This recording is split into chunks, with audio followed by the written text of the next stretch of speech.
Growing up, I was invisible in my own house. My sister Melanie was the golden child, but straight A's, beauty pageants, piano recitals. Me? I was the you'll figure it out kid. She got a car for her 16th birthday. I got a bus pass. She got her tuition paid in full. I got told to apply for loans. At first, I thought I was overreacting. Maybe I just wasn't as talented. Maybe I didn't deserve as much. But it wore me down. I spent years pretending it didn't hurt, telling myself I'd get out, make my own way. Then Grandpa died. He was the only one who treated me like I mattered. We weren't super close, but whenever we talked, he listened. Like, really listened. He once told me, "Some people sparkle loud, others shine quiet. I see your light." At the funeral, everyone looked hollow. Melanie cried in front of the cameras. Yes, she literally live-streamed it. Dad gave some perfect eulogy like he was born to perform, and I stood in the back, hands in pockets, grieving quietly. A week later, we were called into the lawyer's office for the will. No one expected anything big. Grandpa was modest, Dad said. Not much to leave behind. The lawyer, Mr. Kendricks, cleared his throat and pulled out a thick yellow envelope. "This," he said, "was left with specific instructions to be read aloud. From your grandfather." Melanie perked up. Dad crossed his arms. Mr. Kendricks started reading. It began like any will. Sentimental, generic, a few bequests to friends and charities. Then the tone shifted. "To my son Robert," it read. "That's my dad. You always believed Melanie was the best investment.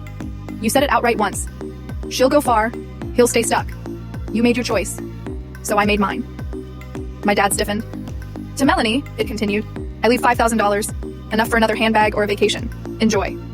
Melanie blinked like she didn't understand. "And to my grandson," the lawyer said, "who came to fix my sink when no one else returned my calls, who sat on the porch with me last fall and listened to stories I thought I'd forgotten. I leave everything else." Silence. Absolute, pure silence. The lawyer pulled out another sheet.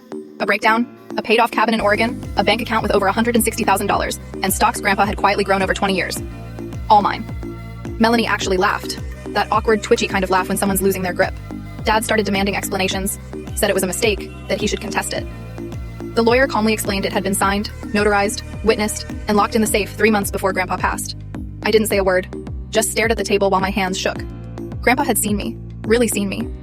And while my own father was busy pretending I didn't exist, Grandpa had been quietly building a safety net, just for me. That night, I drove to the cabin. It's small, peaceful, surrounded by trees and silence. I stood on the porch where I'd once handed him a cup of coffee, and for the first time in my life, I felt like I wasn't less.